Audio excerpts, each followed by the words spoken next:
Notre message du jour se trouve dans le livre de Marc,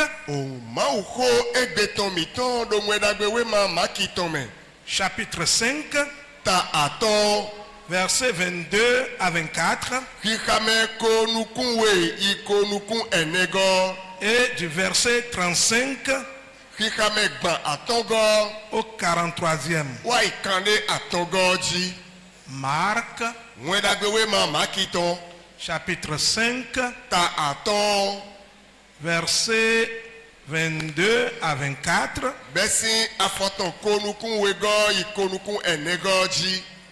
et du verset 35 à la fin du chapitre.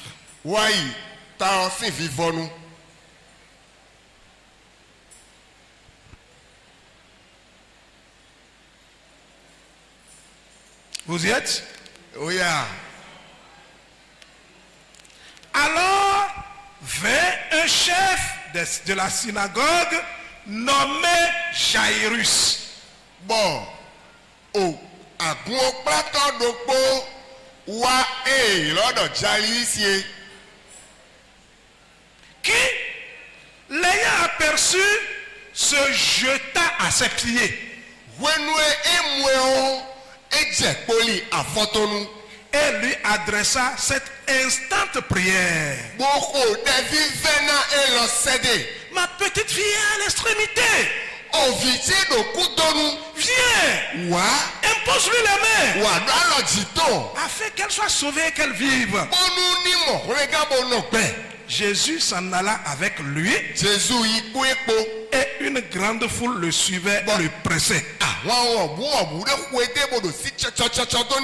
Verset 35. Comme il parlait encore, survinrent de chez le chef de la synagogue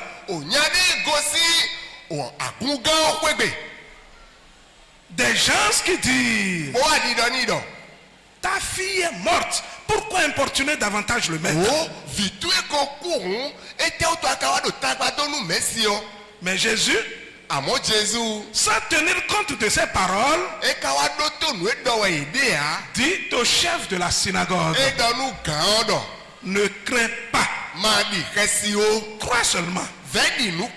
Et il ne permit à personne de l'accompagner, si ce n'est à Pierre, à Jacques et à Jean, frère de Jacques.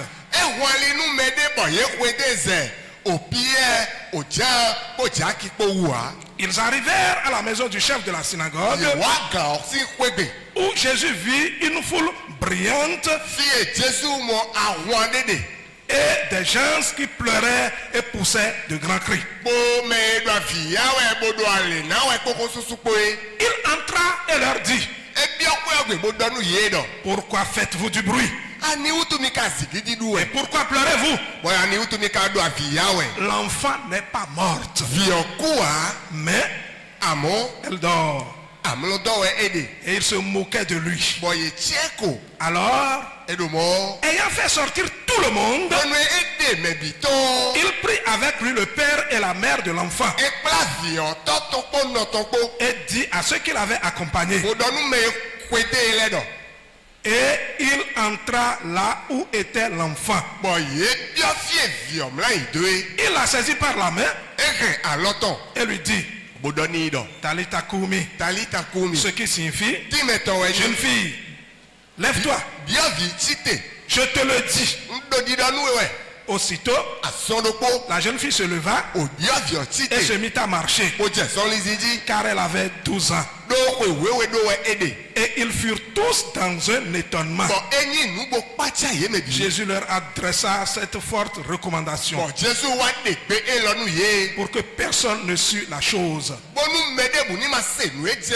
Et il dit qu'on donna à l'enfant, à la jeune fille, qu'on donna à manger à la jeune fille. Amen. Dans la Bible, Jésus a opéré 3 cas de résurrection. Il y a un cas où le décès a eu lieu, mais l'information n'a pas trop circulé. L'information est restée dans un enclos. Au sein de la famille. Jésus est venu. Il a donné la vie. Dans un autre cas, le mort a connu le cercueil. La nouvelle s'est répandue partout. Tout le monde savait qu'il y a décès. Mais la personne n'a pas connu la tombe. Jésus est venu, a sorti la personne du cercueil et lui a donné la vie. Dans un autre cas, la personne est morte, l'information s'est répandue, elle a connu le cercueil, la personne a connu le cercueil, on l'a amené dans la tombe, on a fini avec lui, son histoire s'en est allée. Jésus est venu, il a ouvert la tombe, il a redonné la vie au mort et il a rendu à sa famille. Cela veut dire qu'avec Jésus, quelle que soit la situation, la solution est avec lui. Amen. Que le problème soit récent ou chronique,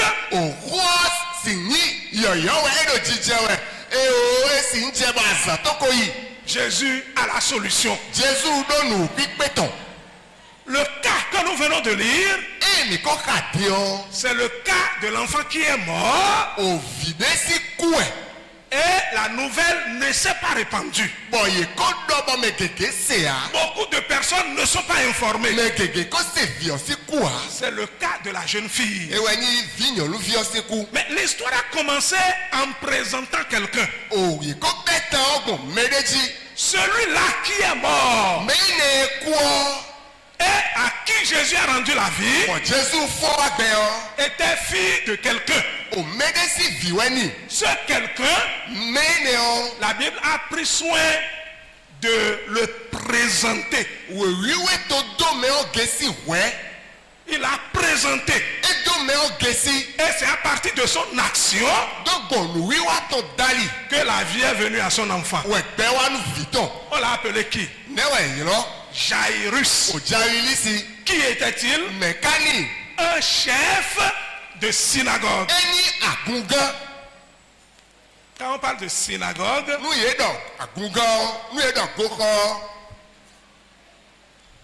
je ne sais pas comment on va traduire vraiment ça en fond. La synagogue, c'est le lieu le plus fréquenté par les Juifs.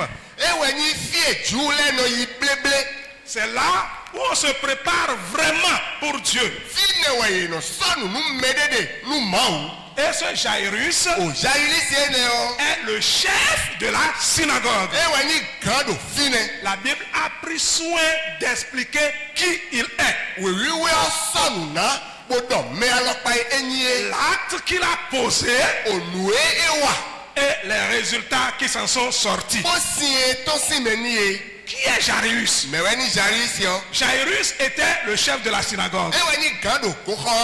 Nous allons essayer de voir vraiment qui était-il. La synagogue, c'est un lieu de prière. On adore Dieu là. On prie là. On apprend la parole de Dieu là. Et Jairus était le chef de ce lieu. Qui était-il? Là où on prie, là où on adore Dieu, là où on étudie la parole de Dieu. Le chef de cet endroit s'appelle qui? Oui. Il est un pasteur.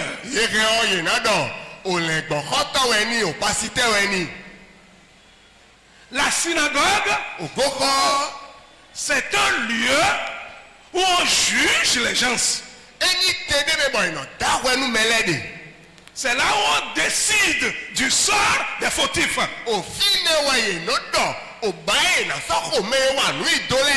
Dans notre pays, où est-ce qu'on juge les gens? Hein?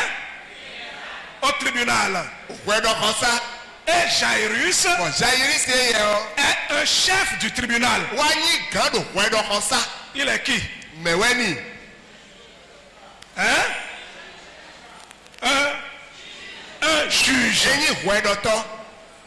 On peut dire simplement, il est le procureur. Ni que mi na do procureur weni. Vous suivez? Ce n'est pas pour rien que Dieu a donné son identité. Eni nu ya yawe sobo. Ma u do me alopa eni ya.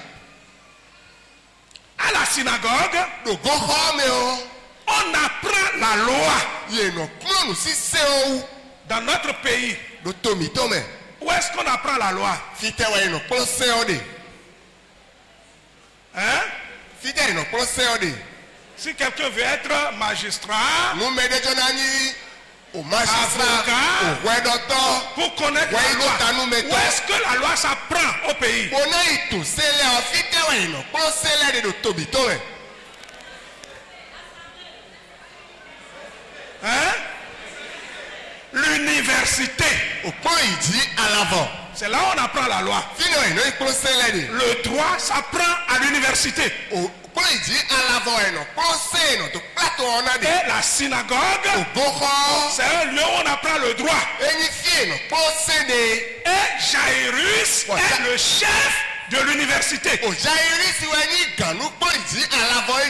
Il est qui? Hein? Il est le recteur. N'est-ce pas? Dans la synagogue, on établit des lois. Hein, on vote les lois. On prend des décisions, on légifère à la synagogue. Dans notre pays, où est-ce qu'on fait les lois? Hein? L'assemblée. Et Jairus est le chef de l'assemblée. Il est qui? Président de l'assemblée.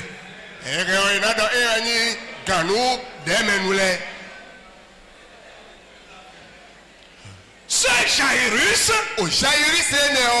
il est pasteur, procureur, recteur, président de l'assemblée. Vous imaginez sa personne? Une autorité, une grande personnalité qui est chef, respecté, et avec tous ses pouvoirs, il a connu une situation devant laquelle sa personnalité est petite. Ses hauts titres ne pouvaient rien face à la situation.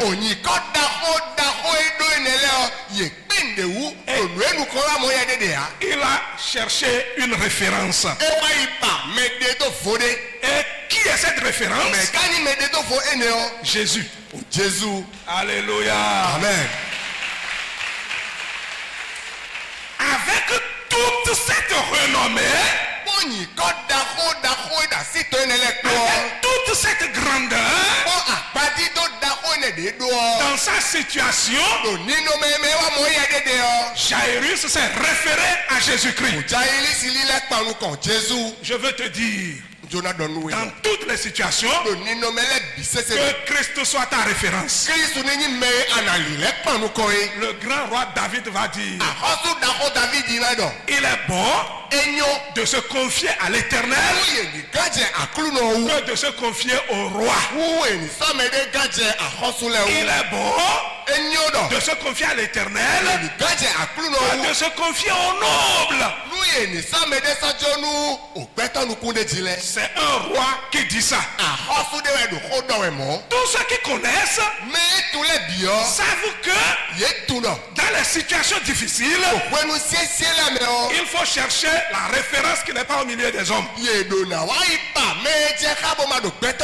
Jairus est très élevé. Il faut avoir une connaissance élevée pour occuper le poste de chef de synagogue. Parce que c'est une grande responsabilité. Et Jairus sait qu'il n'est pas la fin. Que lui n'est pas le capable. Mais que quelqu'un est plus capable. Et de celui qui est plus capable, il connaît. C'est Jésus. Il s'est référé à Jésus. Et la Bible, notre traduction ici dit qu'il s'est jeté devant Jésus. Il s'est jeté, c'est ce que la Bible dit. Et il a commencé par plaider. Et dit, oh Seigneur, ma fille agonise. Viens le sauver pour moi. Et Jésus va dire, allons-y. Mais des gens abordent Jésus et ils lui parlent souvent. Viens. Il ne s'en intéresse même pas. Il ne les écoute même pas. Mais Jairus est venu à lui. Aussitôt il va dire, allons-y. Beaucoup de personnes l'entouraient. Avec beaucoup de doléances. Lorsque Jairus est venu, allons-y. Comment Jairus est-il venu? Je disais, la traduction disait, il s'est jeté à ses pieds. Mais la version originale, la version grecque dit qu'il a roulé par terre jusqu'à se retrouver devant Jésus pour lui dire, Seigneur, mon enfant est à l'extrémité. Viens et sauve-le pour moi. Cette manière de faire suscite nécessairement l'œuvre de Dieu. Quelqu'un qui réagit de la sorte excite la réaction de l'Éternel. Jairus connaît les principes. Il n'est pas ignorant. Il sait comment on aborde Dieu. Et il va aborder de la meilleure manière. Il s'est dépouillé de sa personnalité. Pendant que les gens le respectent, s'inclinent pour lui. Lui, il sait que la manière dont on aborde Dieu, c'est de s'effacer complètement, de s'humilier complètement et d'entrer dans les grâces de Dieu. Lorsqu'il s'est ainsi comporté, Jésus va lui dire, allons-y. Alléluia. Amen. Allons-y. Beaucoup peuvent être en train de crier et d'appeler Jésus. Et Jésus ne va même pas s'intéresser. Mais quelqu'un va venir. Et aussitôt qu'il a invoqué Jésus, Jésus l'accompagne. De quelle manière il l'a abordé? C'est ça qui est important. On n'aborde pas Dieu la tête haute. Non. Aborder Dieu implique une manière. Quelle est cette manière? C'est le thème de notre message. L'humilité. C'est ça le thème du message. L'humilité. La Bible dit Dieu résiste aux orgueilleux. Mais il fait grâce aux humbles. On vient devant Dieu, la tête haute. On ne vient pas devant Dieu la tête haute. En venant devant Dieu, on oublie qui on est. On se dépouille de tous ses titres, de toute sa personnalité.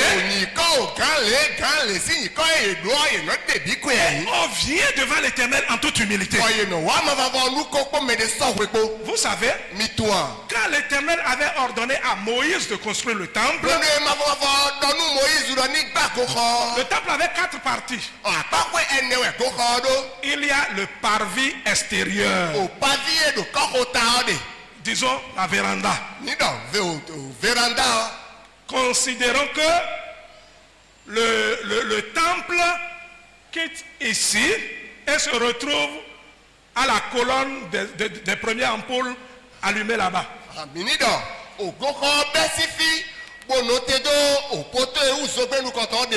Les 4 ampoules là, ça s'arrête à ces poteaux.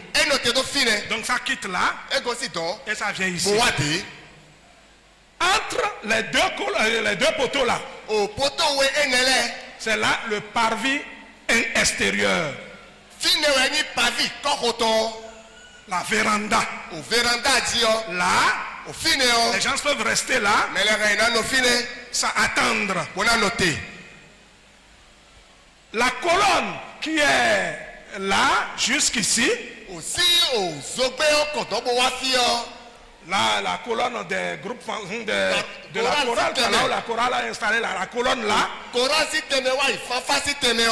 c'est le lieu, c'est-à-dire le parvis intérieur, le salon. Voilà. Là où se trouve la télévision, hein, ce lot là, c'est là qu'on appelle le lieu saint.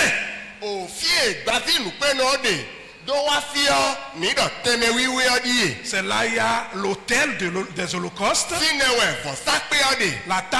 toutes les choses sacrées, la table des plaintes de propositions,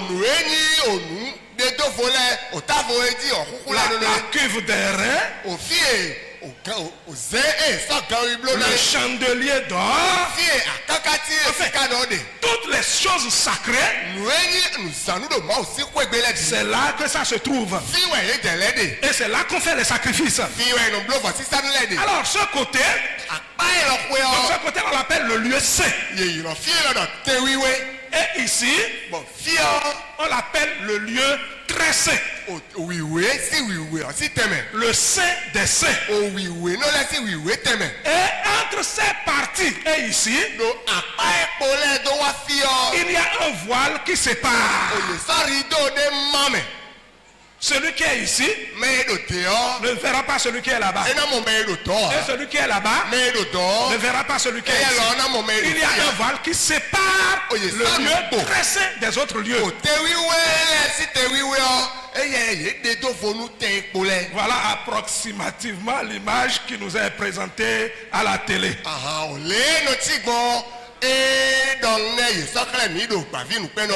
Ce n'est pas totalement ça.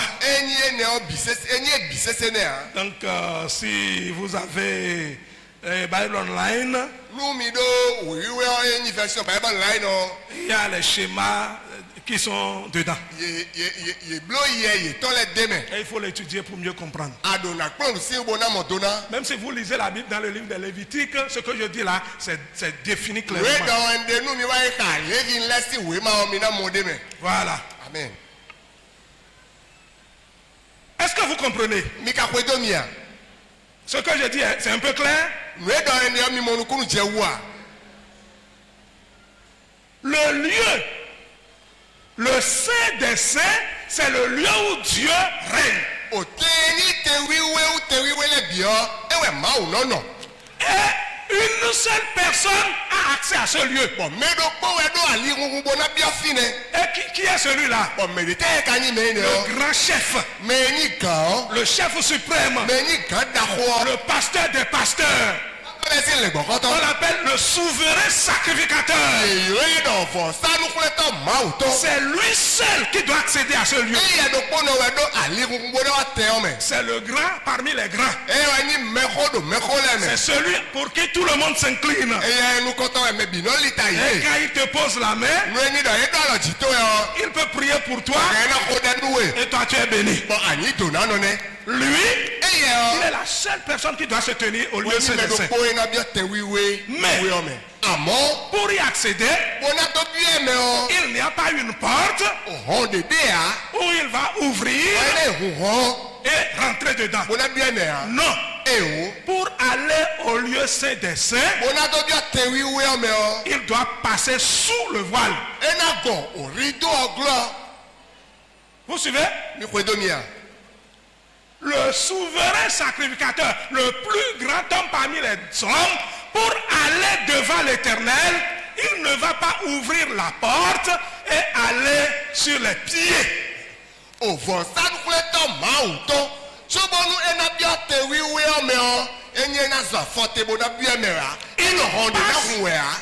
passe sous le voile. Comment? Couché. La tête en bas. Avant de se présenter. Comme quoi, on ne va pas devant Dieu la tête haute. Quand on va devant Dieu, c'est la tête baissée. C'est Dieu qui est au-dessus de tout. C'est Dieu qui est le sommet. L'homme ne peut pas se présenter devant Dieu la tête basse, la tête haute. On se présente devant Dieu la tête basse. C'est ce que Jairus a connu. Il connaît la loi. Il connaît les principes. Il sait que pour aborder Jésus, pour aborder Dieu, il faut se dépouiller entièrement de soi pour être accueilli par le Seigneur. Et c'est pourquoi, avec ce qu'il vit, ce qu'il sent, malgré que la foule qui le respectait, la foule qui l'honorait avait entouré Jésus, il n'avait pas honte de rouler par terre. Parce que c'est la seule manière par laquelle on aborde Dieu. Il roula et se présenta devant Jésus. Oh Seigneur, mon enfant agonise. Va le sauver pour moi. Ce comportement a soulevé Jésus. Allons-y. Vous voyez? Nous avons les mots de tête et nous venons à l'église. Après la prière, nous ressortons les mots de ventre à l'appui.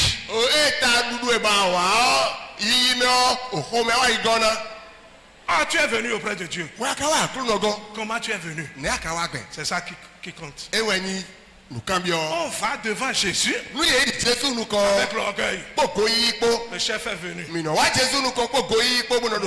je suis là. Et c'est surtout chez nous les évangéliques que ça se remarque. Ah, le grand homme il est venu. Au moins là, les catholiques nous battent. Ils nous battent.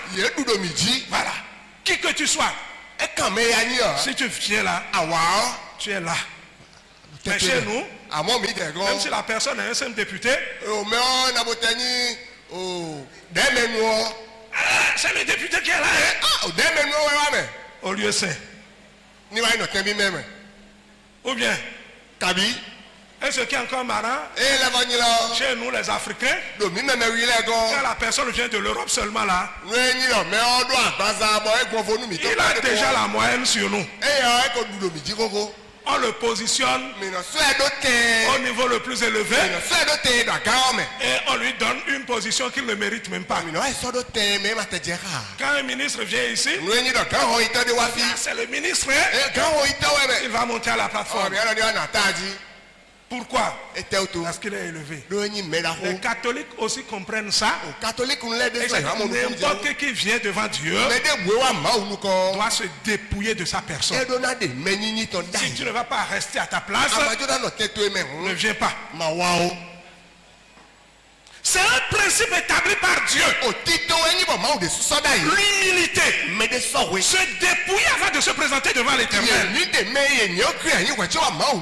c'est ce que Dieu veut nous enseigner pour nous donner le statut de Jairus. Il n'est pas n'importe qui. C'est le chef de la synagogue. La personnalité la plus élevée qui s'est comporté et qui a excité Jésus à réagir. Et quand Jésus a pris le chemin avec lui, des gens vont venir rencontrer Jairus et Jésus. Et ils sont sortis de la maison de Jairus pour dire: ah, maître, n'importune plus le Seigneur. L'enfant nous a abandonnés. Et Jésus lui dit, la version originale dit: ne les écoute pas. Ne les écoute pas. Crois seulement. C'est ce que Jésus a dit à Jairus. Parce que ton comportement, c'est un comportement salutaire. Ne les écoute pas. Crois seulement. Allons-y. Bien-aimé, quelle que soit la situation que tu traverses, quand tu sais quel comportement mener devant Dieu, les paroles de découragement n'influenceront pas ta relation avec Dieu.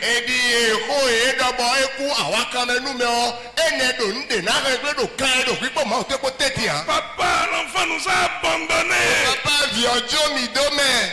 C'est une parole de découragement. Il allait regarder la face de Jésus. Le pire est arrivé. L'irréparable est fait. Et Jésus lui dit: ne les écoute pas. Crois seulement.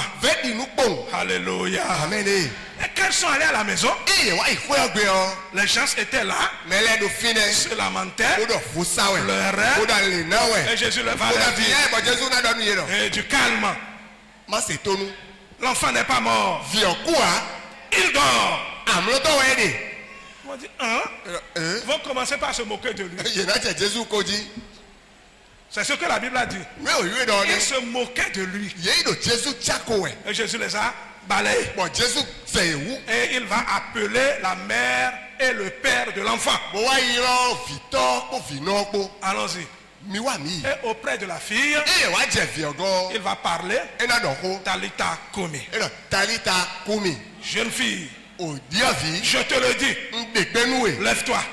Et l'enfant s'est levé. Et Jésus va dire: donnez-lui à manger. Et il le remit à ses parents. Alléluia. Amen. L'atmosphère a changé. Lorsque Jairus a pris Jésus comme référence et l'a abordé de la meilleure manière, la situation a changé. Bien-aimés, nous devons apprendre à nous présenter devant l'Éternel. C'est un drame que nous venions devant l'Éternel pour ressortir beaucoup plus malheureux.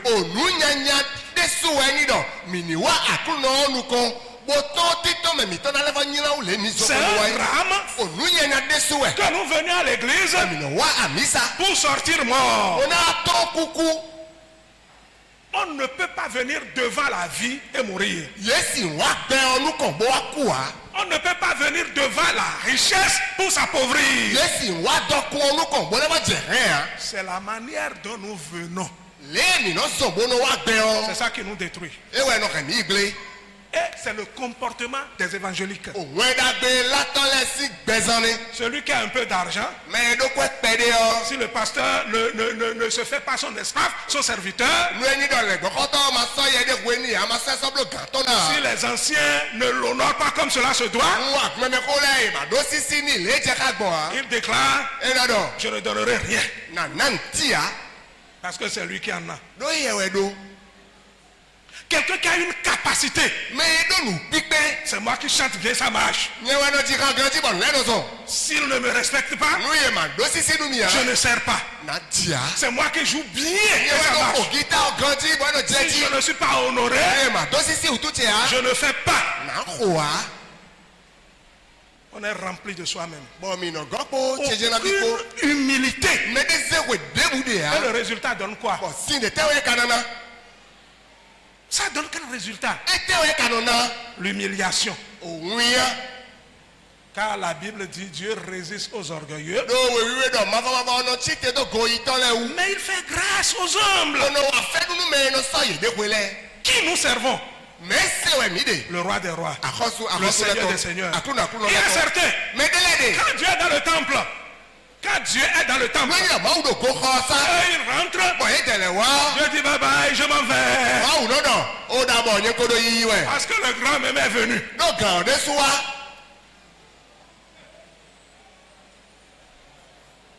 Le Seigneur même est venu, moi je m'en vais. Pourquoi? À cause du comportement. Il dit, vous m'appelez Seigneur, Seigneur. Quel honneur rendez-vous à mon nom? Si je suis votre Seigneur, quel est l'honneur que vous me rendez? C'est Dieu qui dit ça. Bien aimé, le temps nous surprend. Je voudrais nous dire que la manière de venir chez Dieu et sortir heureux, c'est de s'oublier, se dépouiller de sa personne, rouler par terre pour Dieu, s'humilier pour le Seigneur. Ce n'est que le seul moyen par lequel Christ est excité. À bon entendeur, salut.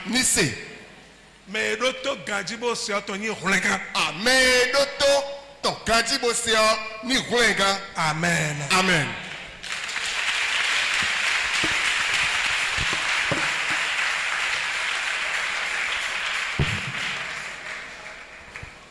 Alléluia.